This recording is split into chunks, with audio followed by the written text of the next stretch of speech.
All right, we are live streaming, and today we are going to go over getting started in real estate and some of the basics. And there's a lot to go over, so we'll just jump into it. I'm just going to make one quick text now and go from there. So just some basics as we start. I think it's important to always regroup and double check where we're at, in our business. It's really important to say, okay, where am I? Who do I want to be like? Right? So you might want to take one moment here and just think about, like, do you have somebody that you want to be like on social media? Is it Ryan? Is it me? Is it Peter Zaitsev? I don't know. Is it Jade? Is it, Jessica Taylor? I don't know. But who do you want to be like? And the reason why I say that is because you have to first understand who's out there in order to build your own real estate presence, right? So you have to do some research. So Alexander, do you have somebody that, for example, you want to be like? There's usually a combination of people because different people do different things. So like real estate, it's you, it's Ryan. There are also a few brokers that are not like big in terms of numbers, but they have like beautiful listings that they show, like Californian brokers sometimes, really nice. And like lifestyle, there are a few more people that I follow. So would love to be like my best version in different realms of life. Right. Well, what Ryan always says is real estate and something. Right. So you got to always find what that other thing is, because people only transact real estate once every 7 years if they're buying. Right. So it's not like they're transacting every day. So it's like, what are we doing right now, to set ourselves up? Samir, do you have anybody that you think of that you like, emulate? I like,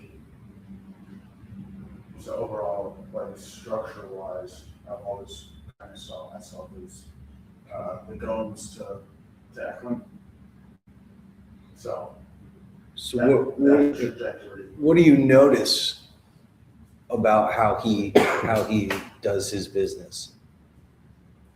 He is the quote unquote like brains behind operation. He's more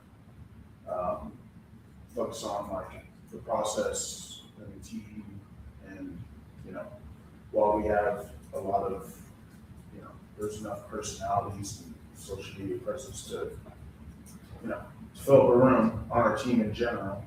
It's not really my lane or something that I enjoy whatsoever. So what fits my personality, what the team's needs, is to kind of be second in command type operator that operates in the shadows a little bit, but at the end of the day. Now, have you taken time to look at what his LinkedIn looks like, his Instagram bio, like that kind of stuff, and then mirror it, right? Instead of having to think of different ways for you to do it, an easy way is just to find somebody that you like and kind of like emulate what they're doing. You don't have to be copying, but you take pieces from it, right? Kat, do you have anybody that you think could be a guy or a girl? Yeah, I have a few agents who are like how they also mixing their lifestyle and showcasing their listings. Some people from abroad. Yeah. Okay. So whoever that those people are, you want to kind of mirror, even the bio, right? There's different things that we could be doing to set ourselves up to win. And I think it's important to understand who's out there and then mirroring that. You don't have to go too crazy to reinvent things. All the answers are pretty much out there.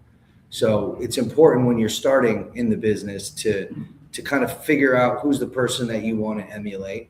I have my ideas, you have your ideas, everyone's got their own ideas, but you have to have at least some sort of guidepost for where you want to go, because that's the most important thing. When you're in this business, especially, right now, I mean, it's a tough time. There's a global war happening, right? There's a lot of different factors that are affecting the real estate. So like because of the war, we're having inflation because they're printing money. But what does that do to rates? Well, Do they go up? now they're going up, they've been going up. So what does that mean? If rates can't come down and they have to come up and then everything is inflating, what does that mean? What is that word? It's called stagflation. Stagflation is when you have, interest rates that are high and you have everything inflating, but you can't reduce the rates, right? We were expecting many rate cuts this year, but because of other factors, rate cuts are more or less unlikely to happen. So being able to understand what that is and learn about it is important. Remember, this is a learn before you earn business. So not only do you have to look at other agents that you want to emulate, but you also have to look at macro conditions, bigger conditions that might affect the market. So for example, we have a luxury building that we're going to be releasing on West 133rd Street. Are we anticipating higher rates, or are we going into the meetings saying, it looks like the rates are going to come down? No, we're anticipating higher rates. Okay, so that was going to affect pricing, right? So we have a building, for example, it's called the Armstrong. It's 47 units, something like that. So we have to sell that whole project out. So when it comes down to underwriting, we want to be a little bit more conservative because we understand that rates are probably not just going to dip tomorrow. It's just not what's going to happen unless the war ends and everything is peaceful and the Strait of Hormuz is going and everyone's cool. But, is that really going to happen? I don't know. But you have to be able to make predictions and assessments based on these types of things. So if you're talking to somebody, let's say on the developer call, and they're like, hey, I know you said XYZ in pricing, you want to be able to talk about the broader market. So, learn before you earn. Educate yourself on what's happening.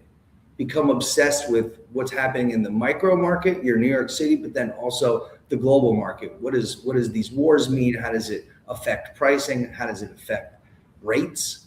All those types of things are really, really important. Okay. So it's important to look at all these factors and then be able to use them in your conversations. It's very difficult to go in without understanding some of these macro conditions and get somebody to buy into what you say. But if you understand it and you're able to communicate it to them, then they're like, wow, this guy knows what he's talking about. Does anybody know any stats from this year? I know there's the fast facts that they send out.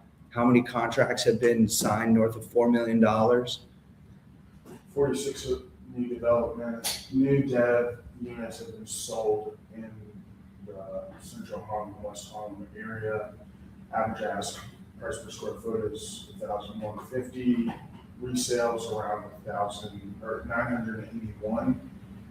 New dev units were closing around 1,015. We're launching our building at a blended mix of 969 price per square foot in the event that we are wanting to close all of the units out or be in contract in 18 months. For us to do that, we're launching at $160 less asking price per square foot than any of our competitors in the area. And it's based off a mix of 3 of our competitor buildings and how they tracked throughout their sales process. And so just specifically talking about Harlem and what I'm expecting for our building. What do you know about commercial? The rates of, the multiples on apartment buildings sales have gone down tremendously. In the Bronx, the rent stabilized apartment buildings are now selling for about 4 times the rent. You can't really calculate the cap rate, but they want to be above an 8 or 9% return. In Brooklyn, the multiples are down to 6 times the rent. And, in the heydays, we were talking about 12 times the rent. in Brooklyn and 8 to 9 to 10 times the rent in the Bronx.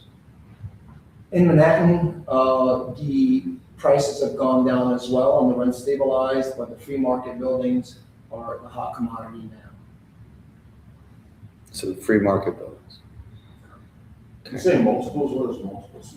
So Multiple dwellings? No, you multiply the rent. rent multiplier. Right. So if the annual rent is 200 grand, you multiply it by 4 or 6 if it's rent stabilized. That's the value of, That's the value of the properties? yeah, it's super easy. You take the rent, you multiply it. It's called a rent multiplier. It's just one indicator, then price per unit is another indicator, your cap rate is another indicator. God, that seems low. It's I mean, it used to be when we were working, it was 15x. And you just take whatever the rent was and you multiply it by 15x. They're not really making money. The city is making it super hard for a rent stabilized building to operate. Not only you have local law 11, you have a bunch of restraints that the city's putting on the landlords. The rent freeze is one of them. The 2019 rent laws Mhm. really decapitated the market. Okay. Kat, what do you know about the market right now? So if you're on a buyer phone call and they're like, well, tell me about the market. What kind of market? I don't know. The- You're on a buyer phone call. Well, I mean, what neighborhoods you are interested in, because every neighborhood is different. let's just say we're having an intro buyer call and I could live anywhere in Manhattan. Okay, Tell me about the market. the inventory is low, Mhm. you know, and, What does that mean for buyers? it means that they need to move fast if they rent something. Do you have any examples of something where somebody didn't move fast?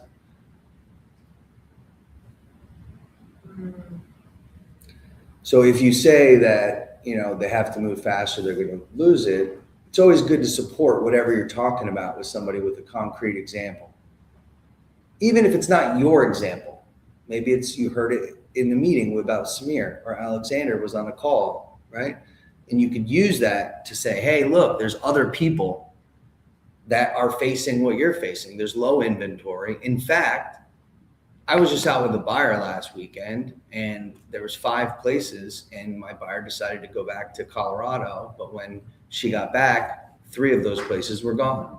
Can you believe it? It sounds like a tough market if you look at it on a national basis, right? Home sales are predicted to not do very well. I mean, the overall national market seems to be trending downward.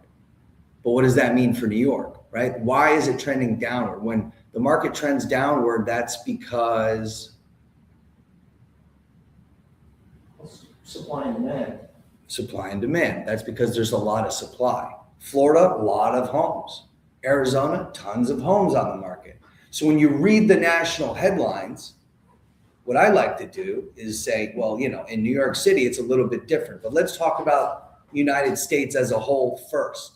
So when you talk to your clients, you need to be able to understand what's happening here. Yes, there's submarkets, but let's talk about New York City, and then let's talk about the national market. So something that I might say is on a national basis, you're seeing a lot of supply. When you talk about that, most people who buy in the national market, they put down, how much do they put down? 5%. 3%, 5% FHA. So normal home sales, people are putting down 3%. So if the value is 100 grand, they put down $3,000. Now, if the price drops to $90,000, what does that mean? They did potentially. What else does that mean? They don't like it. True. That means there's less buyers now looking at that space. And you want to create a bigger pool of buyers and bring the price down, which will help with that supply issue. Okay. So what I like to say is, that demand issue. is that if it's $100,000 home and they put 3% down and the price drops by 10%, the home is now valued at $90,000 if they wanted to sell it, right? But they put down $3,000 and their loan is for $97,000. So they're underwater technically, right? So that's why you see a lot of people being underwater in the national market, because they're only putting a fraction of what you put down here in the city. Condos, the baseline is 10% down. Most people put down more. Okay? Co-ops. But in that scenario though, like, you're talking about like, The reason why I'm talking about it is because people read headlines. And in order to know the market, you have to educate them on the broad market and then micro to whatever your sub-market is. I understand that, but in that specific scenario, you're saying immediately, when they purchase the property immediately, they bought it for $100K, and then immediately the price. Well, I'm not saying immediate, but let's just say in 6 months or a year. That's why you see defaults, because the folks who are paying whatever they were paying, okay, remember, the loan to value is 97% for most homes in America. So if the price adjusts up or down, like, it's very sensitive. Now, how does that compare with Manhattan, putting more down? So for example, if it's a $100,000 property and you put down 25% for a co-op, what's the loan to value? Kat, what's the loan to value? 75. Good. So you're putting down 75%. Okay. So why is that important? Something happening, it'd be harder for you to be underwater because your cash in, cash out is higher. So now, good. Let's talk about the broader market. So whenever I'm educating a buyer, the most important thing is that you say to them, let me talk about the broader market. So in terms of full housing stock in New York City, what percentage are rentals and what percentage are sales? 70 rentals? 20%? 80%? I don't know that's It's okay. The reason why we're training is to educate you. Very close. Out of the full market, and this is what I say to every single buyer, every time. Oh, I just want to know about the FIDI. Yeah, that sounds great, John. Let me just educate you on the full process first. You have to understand how to communicate to buyers. So the answer is that the full housing stock, 75% of the full housing stock is rentals, multifamily. That means out of the full housing stock, only 25% of Manhattan is for sale. That's not a lot. Not a lot at all. Now you compare that to middle America, everything's for sale. They're all single family houses. So right off the bat, this is a renter city. They need to know that. Because now we're going to take the full housing stock, we're going to say 25%, okay, is for sale, 75 is for rent. Now let's take that 25% for sale and let's take that out to 100%. Out of that for sale, what is the breakdown between condos, co-ops, and townhouses? 90% homes. Maybe like 60, 70 co-ops. What's of all of them? Break it all down. So, okay. So what do you think? I think condos would probably account for 20% and co-ops like 70. And then what? Townhouses, the rest? I would say. What do you think? Co-ops are the lot. Yeah, I would say, about 5%. Maybe less, 5 or 6% townhouses, 10% condos, the rest co-ops. Whatever that number is. You know?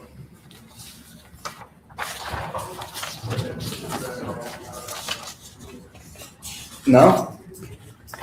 70 to 75% co-ops, 20 to 30% condos. Okay. You ChatGPT.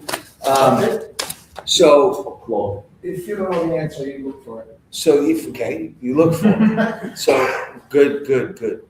So let's just break it down. Out of the full housing stock, 75 is for rent. So let's get rid of it. Now there's 25%.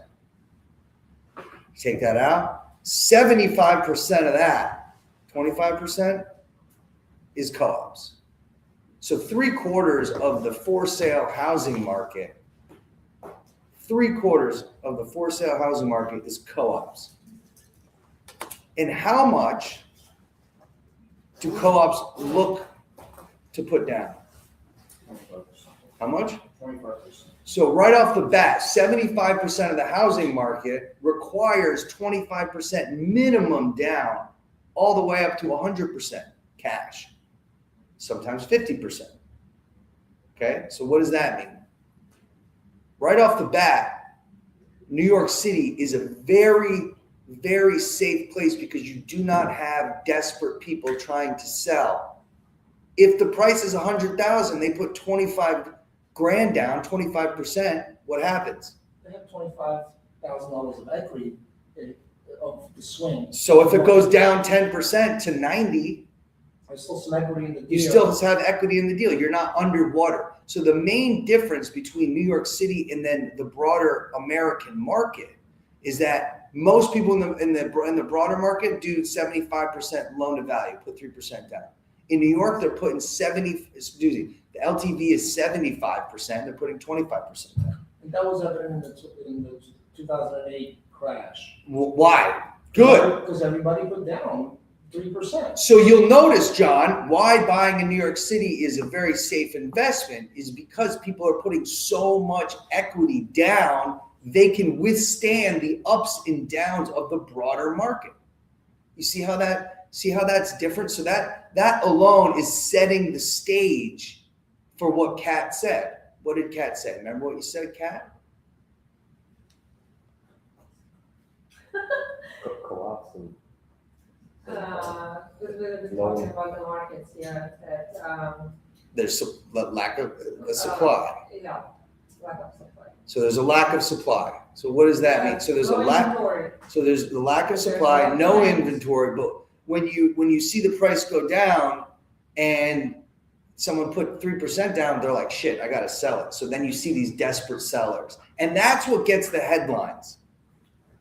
So when you have a buyer from Boston coming to New York, they're reading the headlines.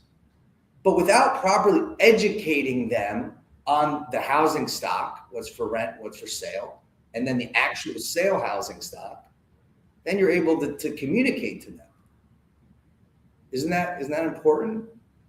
Because then it frames everything. All right, well, John, look, there's not so much of a supply here, and we don't have a lot of desperate sellers, right?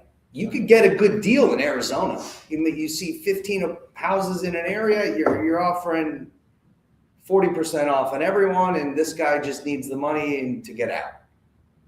Does that happen in Manhattan? No. If you're in a prime location, and most of the time you have multiple bidders, and the competition gets a little stiff. So no, in New York, you'll have more competition if the product is right. You see how we did all that, and then it just talked about there's more competition if the product is right? So yes, you could say, oh, there's not so much supply. But without explaining everything else, it doesn't do much. Because their frame of reference is the national market. So why is this different? I don't understand. But if you explain it to them, this is why it's like this, because most of the housing stock in New York City is for sale is co-ops. Co-ops, you don't see major price fluctuations because so much equity is required in the property. What are you going to say, Samir? No, I was going to say, don't use Boston as an example. Boston's, it's not going to, aging history actually, it was complete and utter sales, seller's market there. And, yeah, they actually haven't at higher averages price per square foot than we are right now, but, and it's still, just because the land, Small city. yeah, they haven't built, they can't build fast enough there right now, but, to your point. So let's talk about the rest of the market. So 75% of the sales market is co-ops. 24% is condos and 1% is townhouses. 75% co-ops, townhouses, 1%. Condos, 24%. So if you think about it, 24% of the 25% is condos in the whole market. So the condos are actually very rare. We do a lot of condo sales here because it's easier than doing a co-op, right? You're like, I don't want to do that co-op. So we want to understand that these condos are very rare. I just did a deal I put together at 400 East 84th Street. All of my conversations with this buyer who's from Colorado have been based around what I've been talking about right now. So the intro buyer conversation is, let me just educate you on the market here.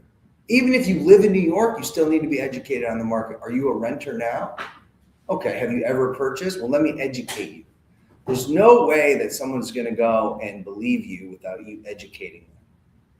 So you have to educate first, because if you educate, then they are more inclined to trust you, right? Yeah. So you have to educate yourself around that.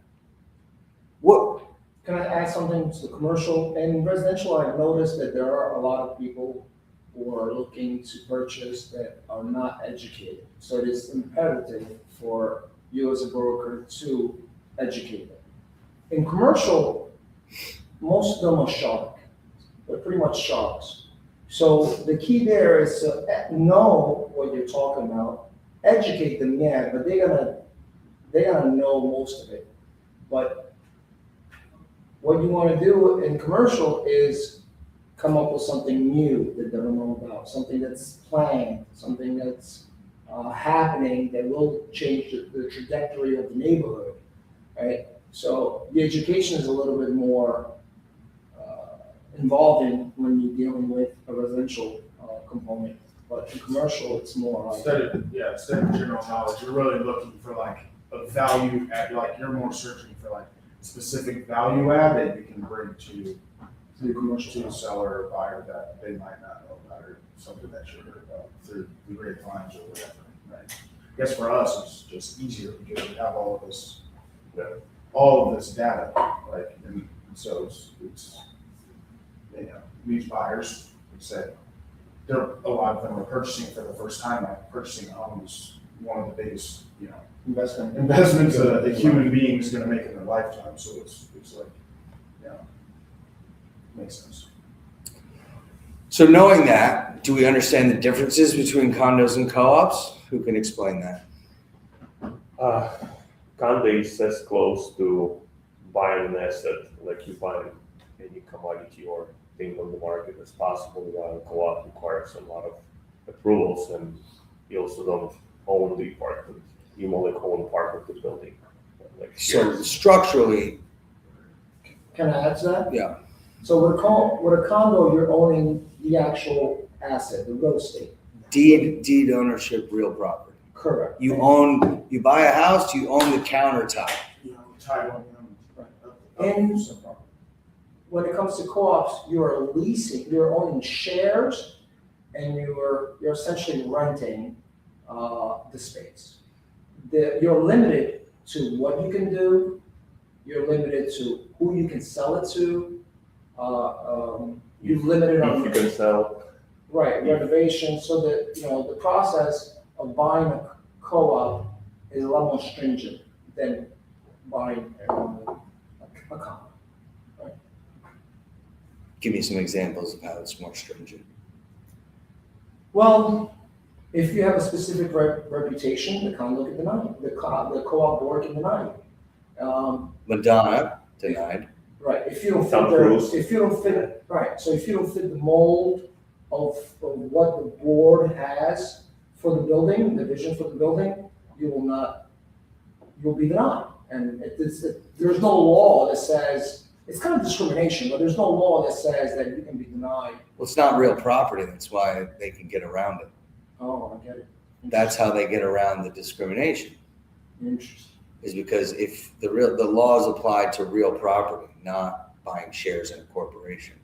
So shares in a corporation is a much different transaction than buying real property. Think about, yeah, Deed ownership. think about a corporation, like, you're at the sole discretion of, the board of the business or whatever, and in this case, it's, 8 to 9 people that have lived there since the 70s and 80s, and they don't get a fine. But why have they lived there from the 70s and 80s? It's a great point. Why? Well, man, let's you can touch on it. So the real estate market really took a downturn back then, and the buildings were not being kept up. So the idea was, if tenants in the building can purchase not purchase the apartment, they can create a structure where they have more of an invested interest into the property, then the building can get taken care of, right? So a building is going, the market is terrible, the building is getting, is getting destroyed, for example, and now the tenants get together and they say, hey, let's save this building, let's put our own money together for maintenance, to pay for the oil bill, to pay for the electric, and I guess that structure was created to somewhat salvage what was happening. Okay. Samir, were you going to add to that? Yeah. So in the 70s and 80s, a lot of these co-op owners, they were just in a rental building, and then they all got together, and then they said, let's make it a co-op. And then they would all pitch in a couple bucks and create a reserve fund, and then they'd basically buy out the guy that was owning the property, and then they converted it to co-op. It's very common in New York. Are you aware of that? No, first time. Okay. So that's why you have people like what Samir was saying, who've been in the property for 20 years, 30 years, and they're making decisions. And it's not like they're necessarily too sophisticated. They were there 30, 40 years ago, and then there's an opportunity, and then they bought their co-op for $100,000. But now it's worth $4 million. And so because they've been there for so long, they're kind of like, a little posh, like, we don't know. And they kind of like to play God. So when you're dealing with buyers, educating them on the differences between the condos and co-ops is important, because it also affects timeline. If you're buying in a co-op, not only do you have to negotiate a deal memo goes out, then then the managing agent, you have to put together the board package. That could take 3 weeks. Then it goes to the managing agent. Depending on how many people are in the queue for the managing agent, that could take even longer. So it's after contract goes out, then is signed. Then you have to have the board package. The managing agent has to review it. After the managing agent reviews it, then it goes to the co-op board. Now, what's important if we're talking about timeline is that some co-ops meet ad hoc. You know what that means? If they have an application, they'll meet that week and they'll do it. Some co-ops, once a month. Twice a month. Sometimes it's once a month. And let's say that the managing agent submits the package to the board on the 16th. If they already had that meeting. But they meet on the 15th. That can add another month just because that particular co-op only meets once a month, and that's it. And they won't review anything else. So when you're putting together a deal, you have to know when they meet. Vital question that most people miss when you're doing a co-op deal is, when does the board meet? Also, if they get a board application, condo or co-op application, is that an ad? Do they do it ad hoc? Meaning, do they just say, all right, everyone's going to get together. We just got it. We're going to get together in the next 5 days to review it. So you have to ask those questions so that you understand the process and timing. Yeah. Because if you're talking to a buyer and you're educating them on condos and co-ops and what that means, and they say, oh, I need to be in 2 months because my lease is up, then you need to immediately educate them so that you could pivot. It's not just about listening to them and saying, oh, I'm going to go and find you a co-op, but they have 2 months. It could take 2 months just to get to the board table. And then when it hits the board, then they have to review all of your financials with a fine-tooth comb. And if they don't like it, or they do like it, if they don't like it, they could just reject you, right? If they do like you, they invite you in on a board interview. And that could be a week or two after. So it's like 3 months. It could is the long-term tail for a co-op. Yeah, like best case scenario, 60 days. That's like, if everything is 100% perfect, you only have to submit once. That's what I tell my calls. Like, best case scenario for a condo would be, 30, 35 days. That's best case scenario. You got the contract, the appraiser's there in the next 48 hours. You're getting that done, underwriting's 2 weeks. In that time, you've already submitted to the package. But so 30, 45 days condo, minimum 60 days for co-op. And that's like, I wouldn't even put that on the contract necessarily unless I knew exactly who I was dealing with on the co-op side of things.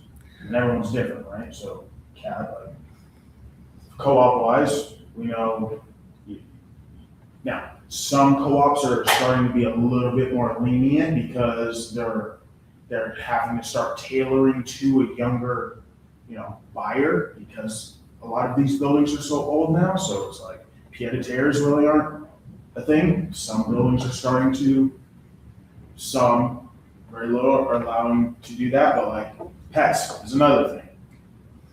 We have a co-op on 79th Street, very lenient with co-purchasing, parents helping out on the down payment, good. Pied-a-terres allowed, rare, but that's a great thing. But no pets. So it's like, no pets for whatever reason. I think you can have a cat, but no dogs. So, One little cat in. right?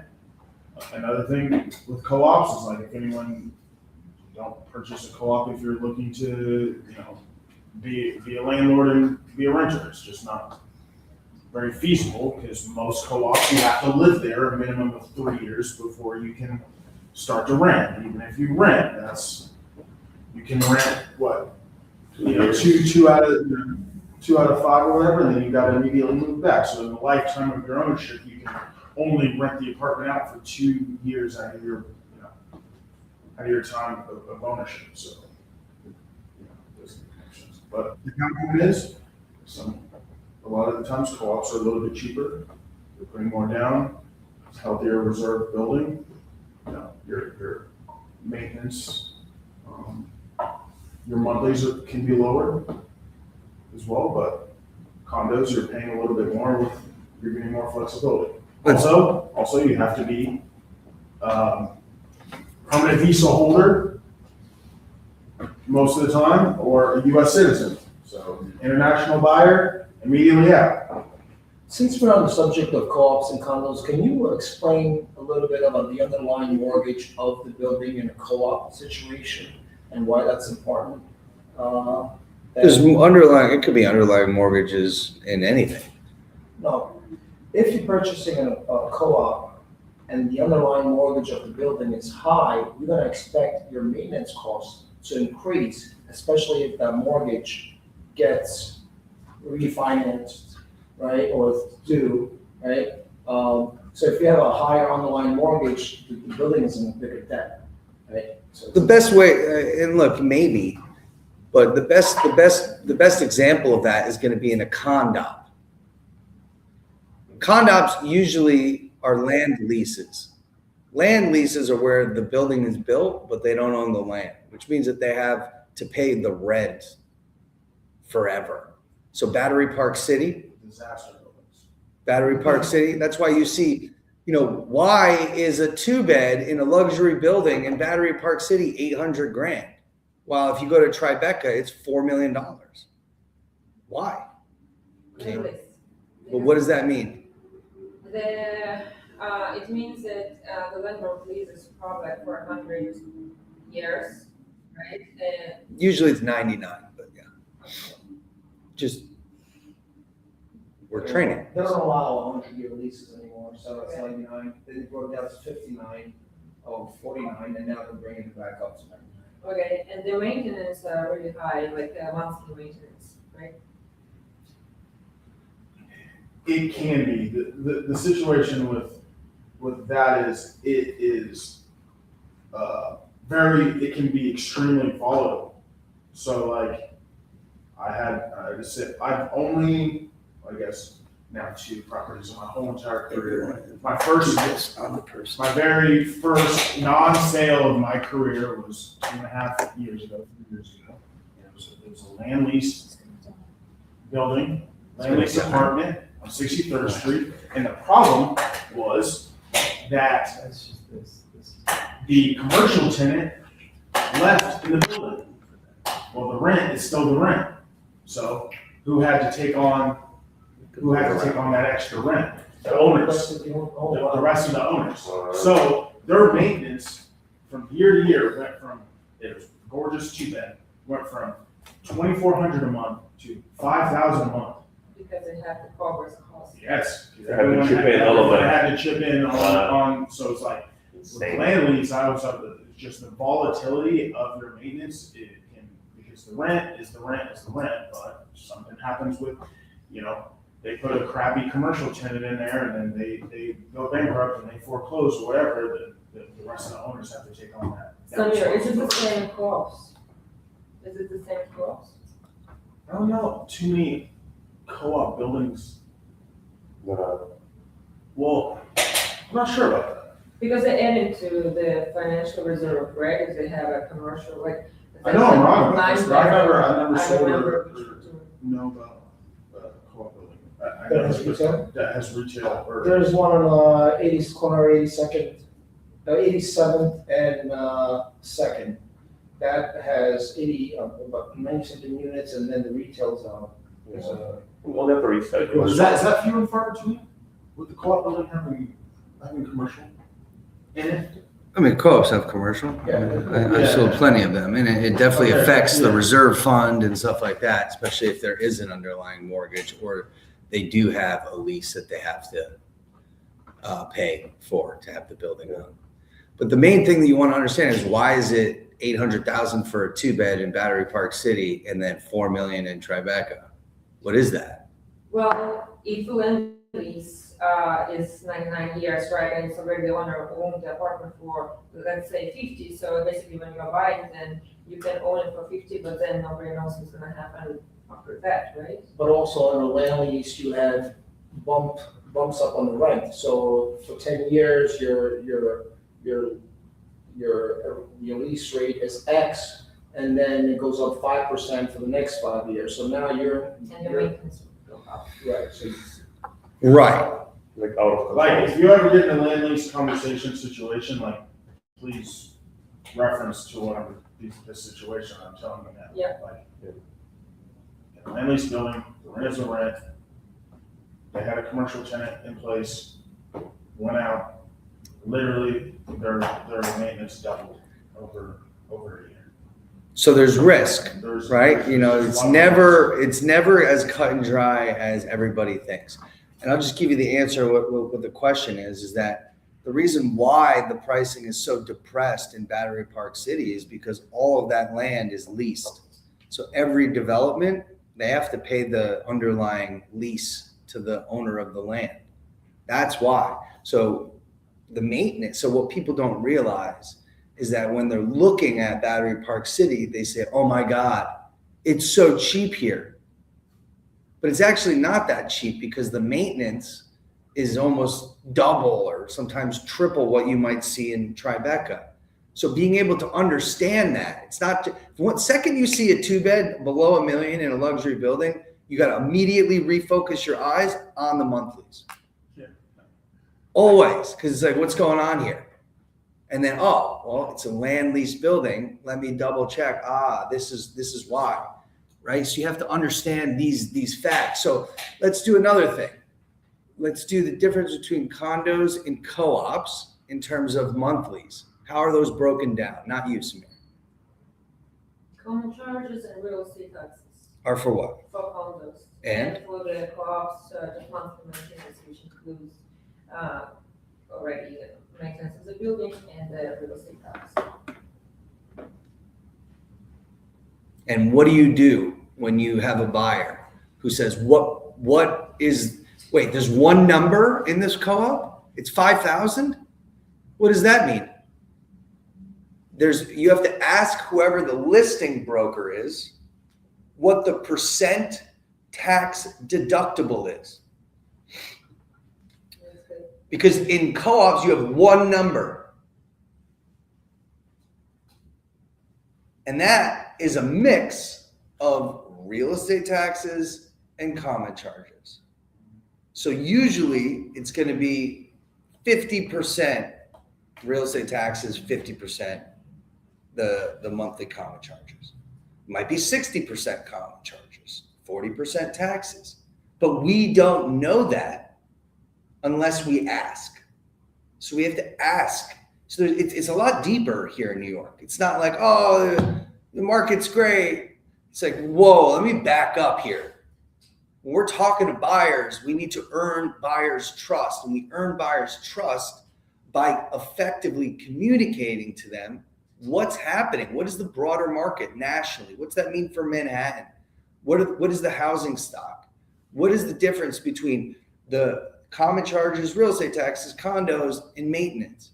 You have to educate them. And you say to your buyer, hey, it might all look good, but you got to understand what we're looking at. For example, if you have 75% of the market is co-ops and 24% is condos, what does that mean for pricing for co-ops? Prices of co-ops will be lower than condos because you have wider inventory. So if you're comparing apples to apples, meaning the same product, condo, 2-bed, 2-bath, high floor views, co-op, high floor, okay, a 2-bed, 2-bath, high floor with views. So you have those two things, okay? Co-ops will be cheaper because there's more of them. It also requires more money down.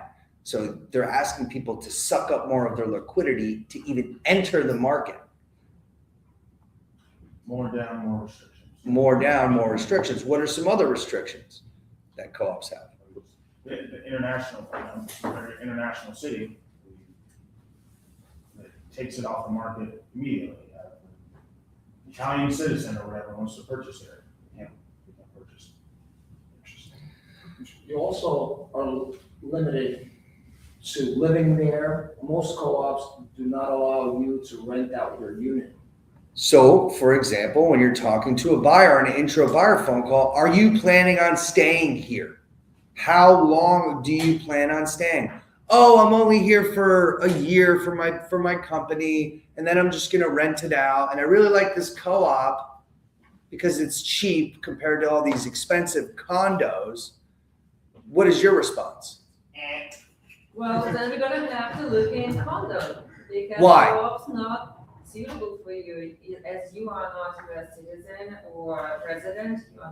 You won't be able to purchase that co-op. And also the rules. You never want to say always. You say the answer is that it depends because every co-op operates different. Some co-ops are really lenient and they're like, it's okay if you're international. You can't say 100%. You don't know that. So you have to say, well, John, it depends. But in general, guys, my language patterns, it depends. Write that down. John, great question. It depends. In general, co-ops are looking for American citizens with credit. They're also looking for post-closing liquidity, by the way. So they need to have at least 2 years of mortgage and maintenance after they put down the 25%. So you need to have liquidity. You can't just suck out your bank account. Condos, you can suck out your bank account. Why is that more risky? Because you don't have any reserves later on if something happens. So if something happens to you and you lose your job and you put down 10%, 90% loan, Now your unit is on the market because you can't afford the bills.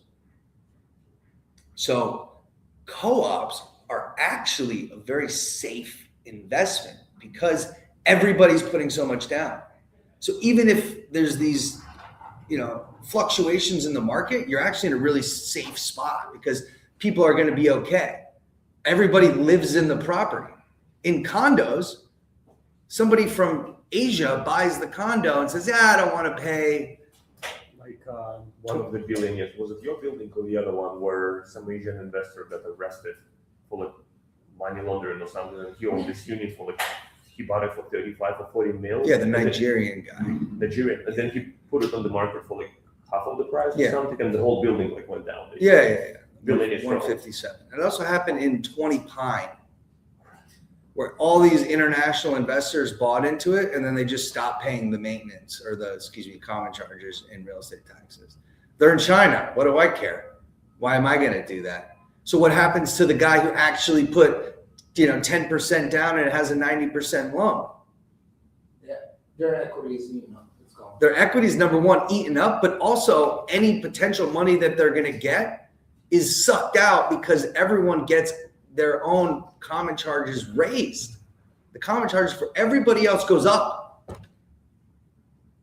So if you're owning in a condo that's predominantly with internationals, maybe those internationals tomorrow just stop paying. That burden gets passed to you, the owner. It's pretty crazy. So you have to educate people to understand what's happening. Otherwise, they're just going to say, I want to buy this one because it's cheaper. That's what everybody says. John, love that you said that. Appreciate where you're coming from. Let's back up 2 steps. So if somebody says something, you want to acknowledge it. Love that. Really appreciate what you said right there. Let's just back up a little bit and talk about the housing stock in the city. Talk about the housing stock, 75% rentals, 25% this, 75. This is critical to getting somebody to buy into what you are saying and doing and earn trust. Very important on a buy-side phone call. You want to ask what their timing is. You want to ask, why are they buying? How long do they plan on living there? Because that will affect how you proceed from there. Very important to ask, do you have any pets? No point in showing somebody something. I've done it. I forgot to ask the pets, and they love a place. No pets. How bad is that feeling? You showed somebody 15 places, they like it, you missed it, and now there's no pets, and now they're pissed at you.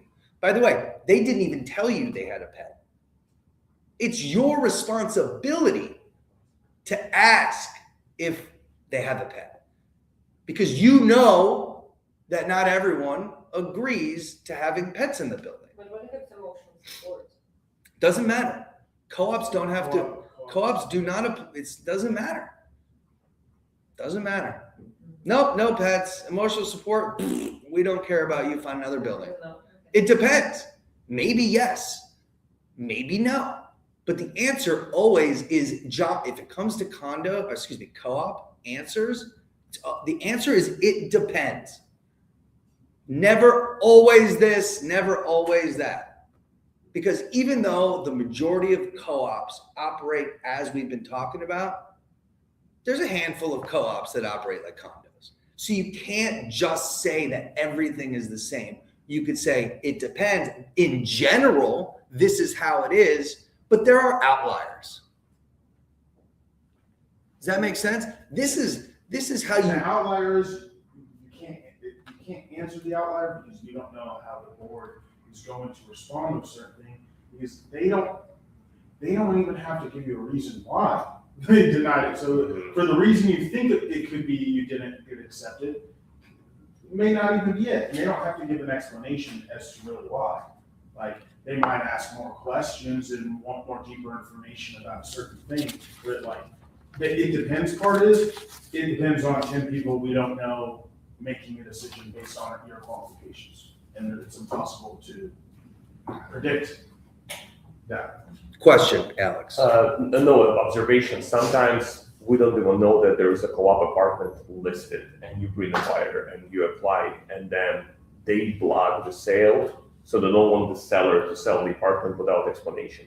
And then the seller might release. I've seen places with like 3-4 different teams, and then the broker wouldn't even disclose to you that there are some issues with the sale. They were like, sure, you have a buyer, bring us the buyer. You bring the buyer, and then it's just like blocked without explanation.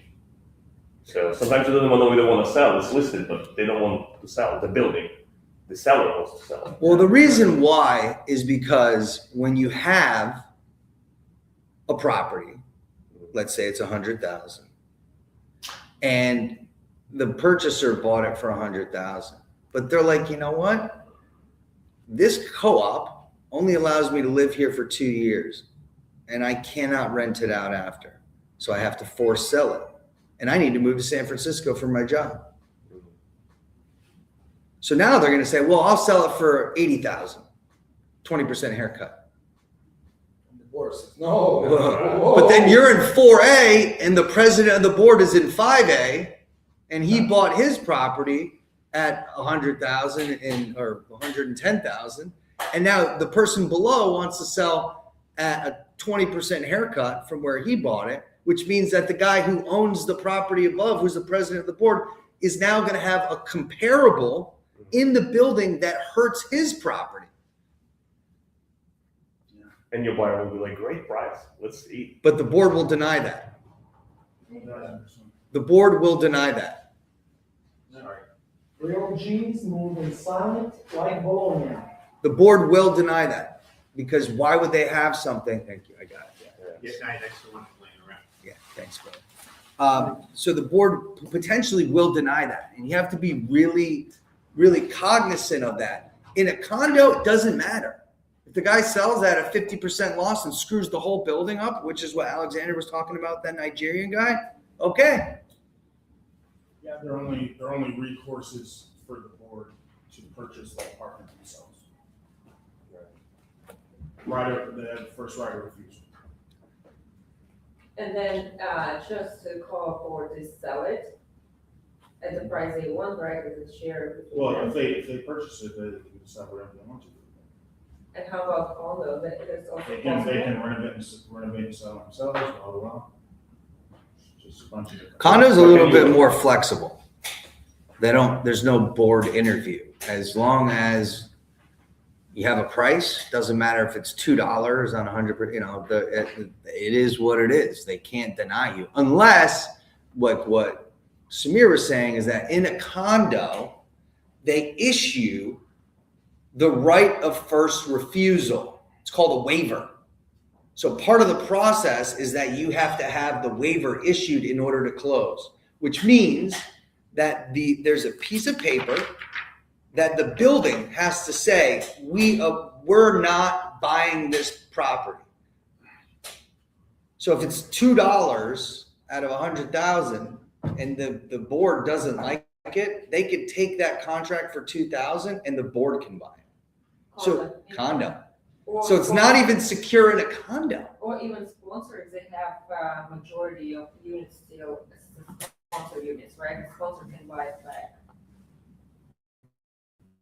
Potentially, that's part of the first refusal. If there's more than 50% owned by the sponsor, then they are the board. But if the sponsor has 2 units and 100 units, the sponsor can't buy it back. The board can, because once it goes from, this is a new dev, all sponsor units. Once it goes like this, and then it hits 50%, that's when the board is in control. But until then, the sponsor's in control. So what stage are we at? Is it a new product, or is this a condo that's been on the market in a resale fashion for 20 years? And a lot of the times, somebody from the sponsors are gonna hold the board seat until all the sponsor units are sold anyways, or rented out, or however they decide to do it. But it's like, the Huxley, for example, Danny still the majority like, it's built into the offering plan, you're still the final decision maker for the whole building. Even though we've been at like 95% sales for, whatever. Now that we're gonna be. So it depends. Yeah, it depends. It depends. You know, John, great question. The answer is that it depends. In some cases, it can be this. In some cases, it can be that. Let's just back up 2 steps and talk about the broader market. It's your responsibility to be able to, A, understand the differences between condos, co-ops, condos, townhouses, but then also be able to communicate to them what that means for them. Really important stuff here.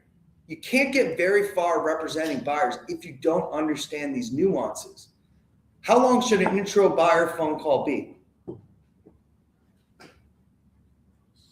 As much time as possible. We've been here for over an hour, and I'm just explaining right now condos, co-ops, housing stock, broader market, interest rates. Are you buying cash? What's your timing? Oh, that depends. This is what a condop is. Ever heard of a land lease building? Oh, geez. There's a lot. You should be spending at a minimum, 35 minutes. And if they don't want to do it, they're not real.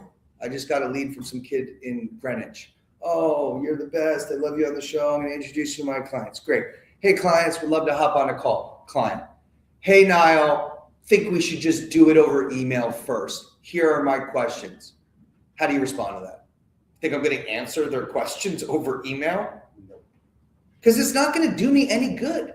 That's why I say don't listen to people. Why would I listen? Why would I answer their 4 questions that are extremely limited? And by the way, what's really funny is I said, hey, it's really important that we hop on a call. And they're like, oh, don't worry about it. I already have an appointment set up for the Strathmore, which is hilarious because I just signed a contract there.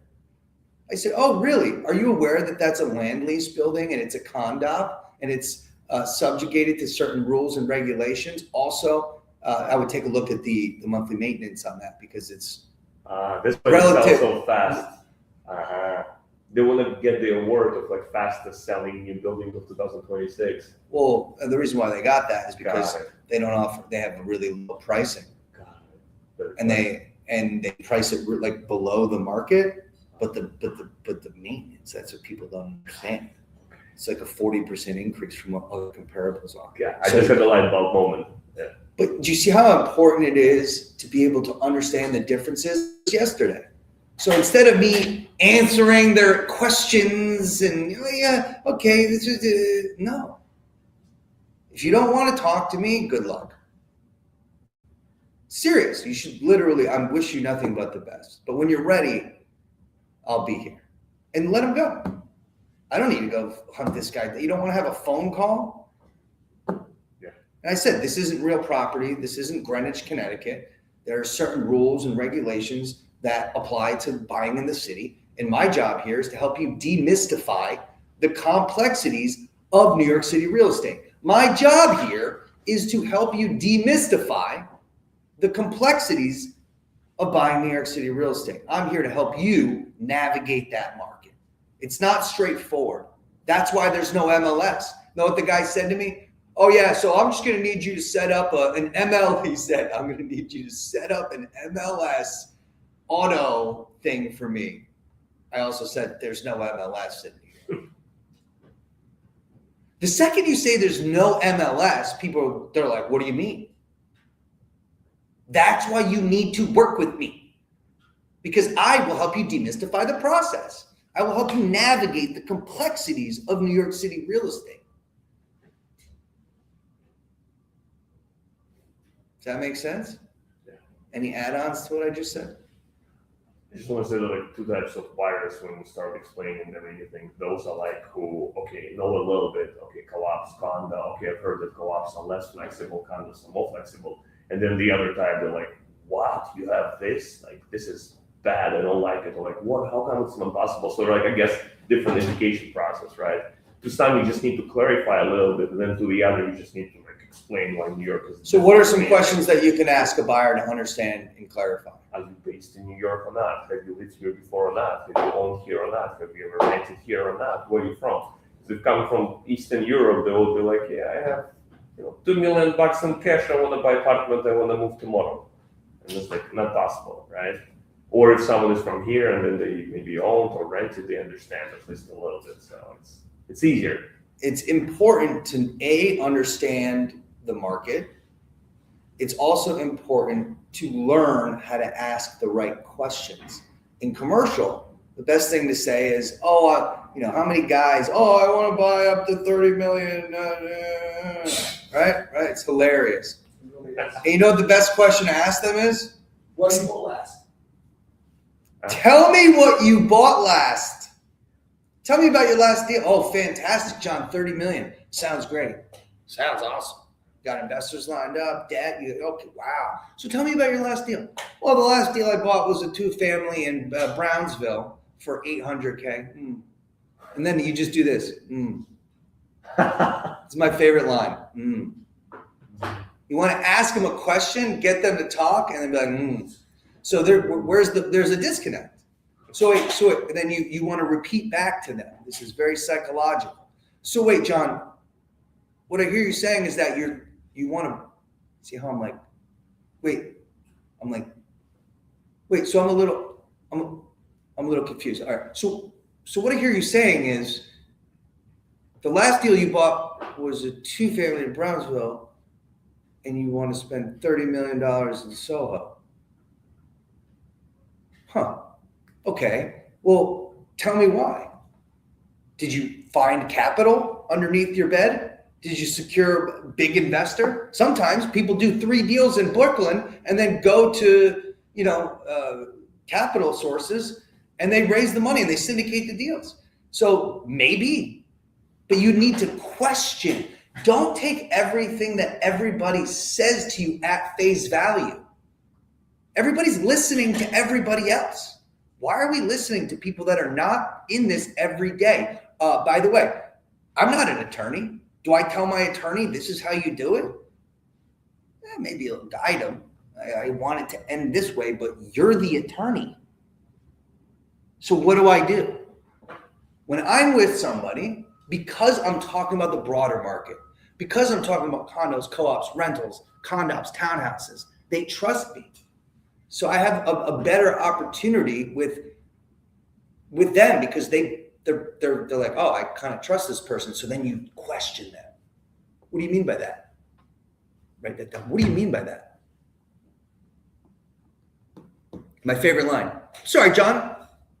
I'm a little confused. It's my favorite line.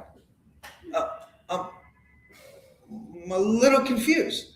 And then the next line is, so what I hear you saying is, you just repeat back what they said. People love to be heard. So if you say, so what I hear you saying is, and you repeat it back, people love that. Love that. Hey, John, what I hear you saying is, now they feel heard. Really important. So you have to educate them. You have to ask thoughtful questions. You have to question them. And that's how you really get to the bottom of it. Now, one other thing to note is that if you have a buyer, you need to qualify the buyer, not just educate the buyer. How do people qualify buyers? Anybody have any ideas? We need to see the finances. What does that mean? We need to see their, income and reserves, understand that. How? Equity. How do you do that? Do you ask them over the phone? Over the phone, you can say that before we proceed or move forward, a lot of properties, especially if you like co-op buildings, but really a lot of properties, they would need to know your finance situation before they would consider your offer. So you can submit them the revenue form and say, let's fill this out, because we'll need it with the offers anyways, with any apartment. So let's get this done, and then we'll move forward. I'm from Canada. What the hell is a revenue form? Right, it's a National Real Estate Association. They basically regulate the market. It's really one page. So first off, really one page. Let me just stop you. So National Association of Realtors is NAR.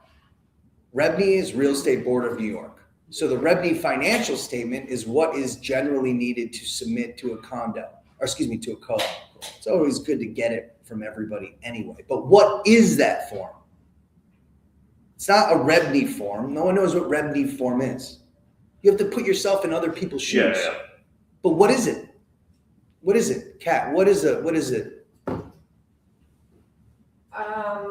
So it basically, this, like, we can see what the expenses, loan to value ratio, right, or something like.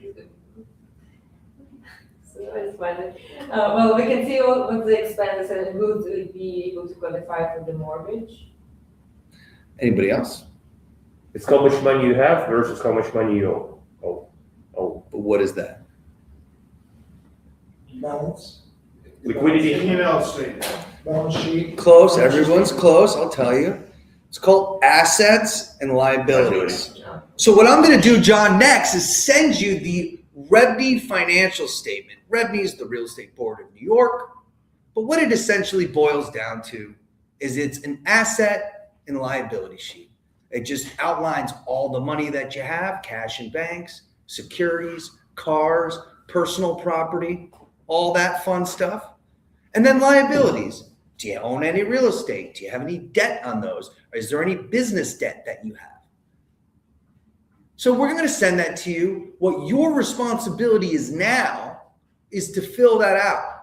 Why is that important, John? Well, when you purchase in a co-op, you have to have a debt to income ratio, which is different from loan to value.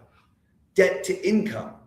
So it's assets, liability, income, and then expenses. So the sheet, okay, would be assets, liabilities, income, and then expenses on the property. So the expenses on the property it's monthly. So mortgage assumption, $3,000. Real estate taxes, $1,500. Common charges, $1,500. Alimony, $5,000. Child support, another $5,000. That's how you determine what their monthly spend is. And then you compare that against what their income is. Because it's not enough to have $2 million in a bank. They need to see income. So being able to fill out that form is important. Have you ever filled out the form for yourself? What an exercise. So if you want to go tell somebody to fill out a REBNY form, which is basically nothing, because I'm from Boston, I'm like, what the hell's REBNY? You need to be able to explain that. You need to be able to say asset, liabilities, monthly expenses, income. Because the annual income, you just divide by 12 to get the monthlies. So now you could see that they're making $25,000 net a month, and their expenses are $17,000. So they have roughly $6,000 to play with. Does that help? Because then you have to look at your debt. There's a formula for that, which will then calculate what your debt to income ratio is, and then the building qualifies you based on that ratio. This is some complicated stuff. You don't know this stuff, you're screwed. Even if they're a condo buyer and you know this and you explain the co-ops, you're going to do the deal in 2 weeks. I just did a deal, met the lady twice. Why? Hour-long phone conversation right off the bat. You're from Colorado? Let's back up a step. Tell me about what you see in Colorado. Yeah, we just buy the houses and then we just sign the deal. Little different here. When I sent out a contract last week for the Strathmore, she got the contract even though I explained it to her and told all of her friends that she was already in contract. I'm so happy, Nile. I told all my friends I'm in contract. Whoa, Melanie, pause on that. You're not in contract. You got the contract. Your attorney now has to run the due diligence on the building, check the financials, all that jazz. Then you have to negotiate the contract once the financials are checked. Then you have to meet with your attorney to review that. Then once it's all good, he's going to give you wire information and you sign and you wire, and then the contract goes to the seller. You are not in contract just because you signed the contract. You are not in contract just because you got the contract. And even though I explained it to this buyer 40 times, that's an exaggeration, she still was totally off. And I'm like, whoa, pause on that. We're not there yet. And she's like, oh my God, I'm so sorry. You probably told me, I just didn't pay attention. It's a lot. It's okay to be repetitive. Why am I good? Because I say the same thing over and over and over again to the same person over and over and over again, and I beat it into their head. That's how you do deals. Because even if you tell somebody 10 times and you speak to them for 2 hours, remember, people only get 10% of what you're saying anyway. They don't know what you're saying. You know, especially if you're talking to somebody, revenue finance, right over their head. What the hell's that? What do you mean? I got a pre-qualification from Rocket Mortgage. Ha ha ha, Rocket Mortgage. You think you're gonna close tomorrow because you got a Rocket Mortgage? I need to see your debt to income ratio. And they're like, what? Okay, if you fill out an asset and liability form, they call it the revenue financial statement. It's used for every single co-op. So in order to qualify, you have to have this submitted. So before I even go and start taking you out, I need to have this form filled out completely so I can calculate your debt to income ratio. And then when I reach out to co-ops, I say, hey, can you just tell me about the debt to income ratios for this particular building? Most people ask, is it available? Yeah, really basic question. Is it available? You need to ask deeper questions on the beginning of the street easy. So you say, hey, John, see that this has been on the market for 2 months. Is it still available? Also, can you tell me about the debt to income ratio required for the building? Also, would you mind giving me some of the bylaws information needed to actually win in this property? Right? So you have to ask for more information than just, is it available? It's about being deliberate with every single question, every single opportunity. Because if you do it the right way, you win quick. I mean, I met a person twice, did a $2 million deal. It wasn't the meeting. It was all the preparation up to the meeting. I won't take you out unless I have an asset and liability form filled out, completed, dialed in. And I know it's tough because everybody's like, oh, I don't need it. I just wanted to get the client. Maybe. Or you can go spend your next 4 months looking with some dum-dum. And then they never gave it to you. And then they're like, oh, I like this one. It's not what you like. It's what you can buy. Write that down. It's not what you like. It's what you can actually buy. And what you can actually buy depends, because it all depends, on the particular co-op that you like. It depends. And you have to be smart enough and quick on your feet enough to educate these people. Listen to what they're saying. Active listening. When you do cold calls at the beginning, most people just forget what the other person's saying and steamroll. I did that for many years. I still steamroll, but I also am totally listening to tone, to what they're really saying, because it's never, remember, when you're selling real estate, it's never black and white. There's always an area of gray. And that's what they're really saying. They're not saying, oh, I have a $3 million budget. What was the budget for the guy who has an accepted offer for 3.2? What was his original budget? 3. Okay. So you spend more money. Most people can spend way more. So just because they're telling you that they have a $2 million budget, does that mean that's the answer? Right. What you want to learn is as you start sending people options, you do bullet points, you do the address that's hyperlinked. dash price and then give a couple notes. This one does not allow pied-à-terres. Not going to work. This one is a very flexible co-op. This one has no debt to income ratio requirements. This one's great because it has a great view, it allows pets, and if you live in the property for 2 years and you move to San Francisco for your job, then you could rent it out for 2 years. And then you either have to move back into the co-op or sell it. And every rule for every condo varies. It depends. So when you're representing buyers, this is the process, not to mention, we didn't even talk about the buyer, exclusive buyer form, right? One way that I like to couch those forms is, I'm not sure if you heard, John, but there's been a lot of changes with real estate agents recently. And we're now obligated, so I don't have to say that it was commissions that was changed.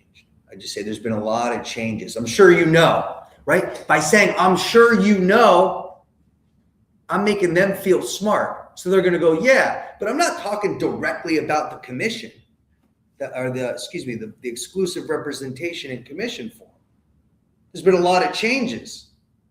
What do you do with those changes? Well, one of the changes is that we are required by the state to fill out specific forms that allow me to effectively represent you. And I'm just going to rattle them off here for you. The first one is the agency disclosure form. It's not a contract. It's just mandated by the state. It says, I represent you and my responsibility is to you. Okay. The second form is the representation document. Now that representation document basically says that I'm going to be working with you exclusively. And for doing that, I'm entitled to a commission. Just like it was before, but now we just got to put it on paper beforehand so that I am safe working with you and also you're safe working with me. And then the third part is the anti-discrimination form. And so what I do, Kat, instead of sending them the scary exclusive document that says you're going to pay me this percentage and whatever, and they're like, I send them one document that's 7 pages or whatever it is, and it's agency disclosure, buyer representation, anti-discrimination. So I just say, and in the attached document, as we discussed, because you have to discuss it, agency disclosure form, exclusive representation, and anti-discrimination. That's a lot easier than here's 7 PDFs and this one's just one PDF. And the first thing, the reason why I put the agency disclosure form at the top is because the first thing it says is this is not a contract. Versus having it be the exclusive form first, which can be scary, and then anti-discrimination, and then agency. You don't want to do that. You want to strategically put the it's not a contract at the top, then they feel pressing buttons, they sign it. That's how you do it. Otherwise, it's a little too much. I'm sure you know about the recent changes, right? Great. Well, we just have to be a little bit more upfront with everything, including representation, including commission. Look, John, I'm just going to send you that document. It's going to outline everything that we're talking about. Send it to you in a DocuSign right after this conversation. Just write 3%, send it to me. Most of the time, people just click the button and sign it. But if you're like, it's a scary document, and then they're like, it's a scary document. I'm going to have my attorney review it. It didn't take 3 months. It's light. It's just, I need, based on what the laws are, to have you sign this so that I can represent you. I can't even really technically, legally take you out to go show you places unless I have that. So, this is how I earn a living, and I need to be able to be buttoned up. And if you don't want to do it, John, that's totally great. You can go do it on your own, but this is how I work. I'm not for everybody. I do things honestly, and I do things appropriately according to what the state and the national laws mandate. Dude, how can somebody argue with that? They can't. They're like, yeah, you're right. Yeah, that's what I thought. Sign it, and then I'll start sending you more information. Do we all have access to the buyer's guide? If you go into the Teams Drive, there's a new buyer's guide. Teams Drive. If you go to Teams, active clients, listing shell, should be a buyer's guide. You get every time I follow up with the buyer, I send the buyer's guide, I send the revenue financial form, and I send the 3 documents that need to be signed by them. What is the benefit of sending the buyer guide? You show authority. Yep. Show that you know your thing. It's a recap of everything that you just said on the phone. Essentially, pictures, and it looks cooler. Yogurt on the burrito. So, do we have any questions here? Because we're coming up at the end of our time frame. I just want to make sure that we went through what it means to represent a buyer, what it means to talk to a buyer, because these are very important skills in order to do deals quickly. The reason why I could do a deal, it might take you 2-3 months. I could do it in 2-3 weeks. It's just because I'm educating. It's because I read the market. I understand where interest rates are, what the global macroeconomic situation is, oil, the straits, the closures, the wars, the national, how does that affect the here? What is, everyone's going to ask about different things, Mondami and this and that. In my opinion, Mondami can say whatever he wants, but it's about the state. That's what I say to buyers. Well, it's about the state. The state's going to end up being the one to determine. He could certainly make. He's out of his mind, but he could certainly make. His responsibility is he could go out and make certain representations and say, this is my recommendation on how to do X, Y, and Z. But it's not him. It's the state. The state is the one who's really making the decisions. He's the student body council. He's not the principal. He's like the head of the student body. All right, gonna talk. Okay, thanks. But who's making? Kathy Hochul's making the real decisions. The state, Albany is where that stuff goes down. New York City, awesome, big economy, big army. I think the New York NYPD is like the 7th biggest army in the world. Cool. Think about that. Last time I checked, it was 25,000 police officers. Yeah, That number probably. that's just police. Just police. It's a lot more than that. But Disney has more explosives, like the 9th most explosives in the world. Wow. Disney. Interesting. Yeah, think about that. That's a true stat. Because they have 10 Disney Worlds or something, and every single night they have Fireworks. the fireworks. It's gunpowder. It's literally like gunpowder. They categorize it as gunpowder ammunitions, but it's Disney. It's They could go North around Korea, and take China, Iran, Russia, USA, Disney. and then after North Korea. any other questions? Any other question before we wrap this? I just want to. You prefer cold calls? You prefer calls when you educate buyers, consult them, or it's best to meet in person if you know that they're a little serious? There's authority when you bring buyers into the office. So if you can do that, that's ideal. But most of the time, it's going to be a phone call. That's why being good on the phone is important. That's why you have to make a lot of phone calls and learn how to deal with different questions. Why is it so much cheaper to live in Battery Park City? Well, Johnny, it's a great question. Great question. I always want to say, that's a great question. Write that down. That's a great question.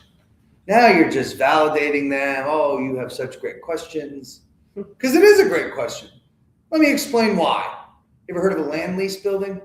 Probably didn't find one of those in Minnesota, huh? Yeah, I didn't think so. Let me explain what that means. They don't own the land. Yeah, they built a building, didn't own the land. Can you believe it? Now they got to pay rent.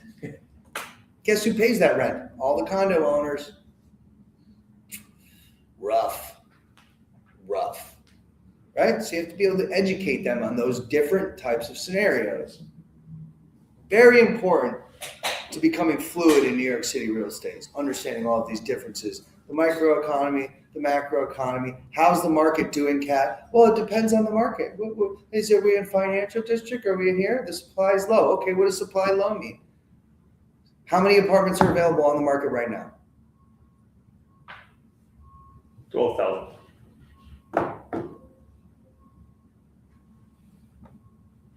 Anybody? Just a second. 12,000. So if we say supply is low, I need a figure. Why? You give them a fact, they're not going to question it. Oh, it's low. What does that mean? Low what? Low compared to what? Last year? 2012? 1980? What does this mean? What was the question? How many apartments are on the market right now? 12,000. No. No, That's like we'd be in trouble. 3,900. We'd be in big trouble. 3,900. There's 8.5 million people here. Does that make it's a tight market, there's no supply argument stronger? Yeah, it does. Because you're saying there's 3,900 apartments for sale. That'd be 39. And there's 8.5 million people. And apartment-wise, we have That's crazy. over There's 600. basically it's zero. What's the percentage? Anyone can do the percentage of what 3,900 is of 8.5? I'm not saying all 8.5 are competing against that because it's only a fraction of it. But as we look at the market, you can put ideas in people's head by giving them numbers, facts, and figures. 0.0004%. Okay. Okay. 0.0004%. Now, does that sound like it's a scarce market? It's low. Low? I'm not being facetious and putting you down, but I'm just making a joke. Oh, it's high. High what? It's low. Here's why. 3,900 active apartments on the market. 8.5 million people live in this city. Everybody's trading, moving, new kids, new jobs, new schools. It's a fourth of 1%.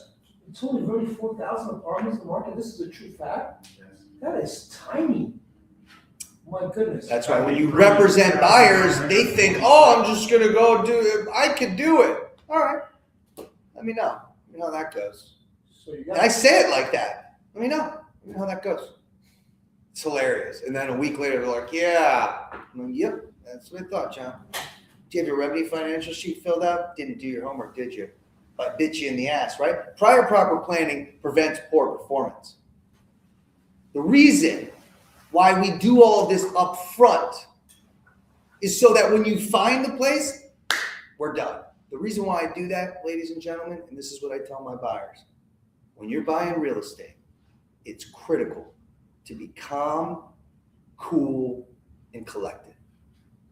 What that means is, if we find a place that you like, I don't want you rushing for your pre-qualification letter. I don't want you to go home and have homework at night.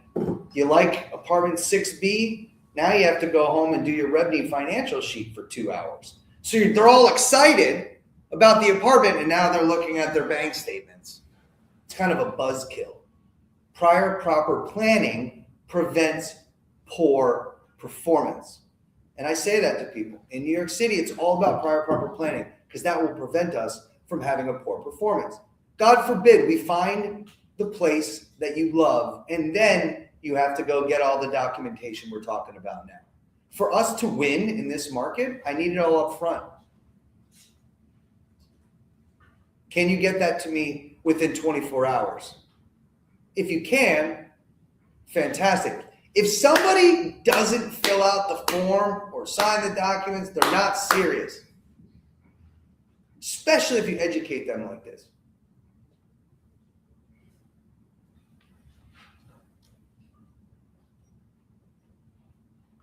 Question? That was a great statement you made. Very insightful. Ending.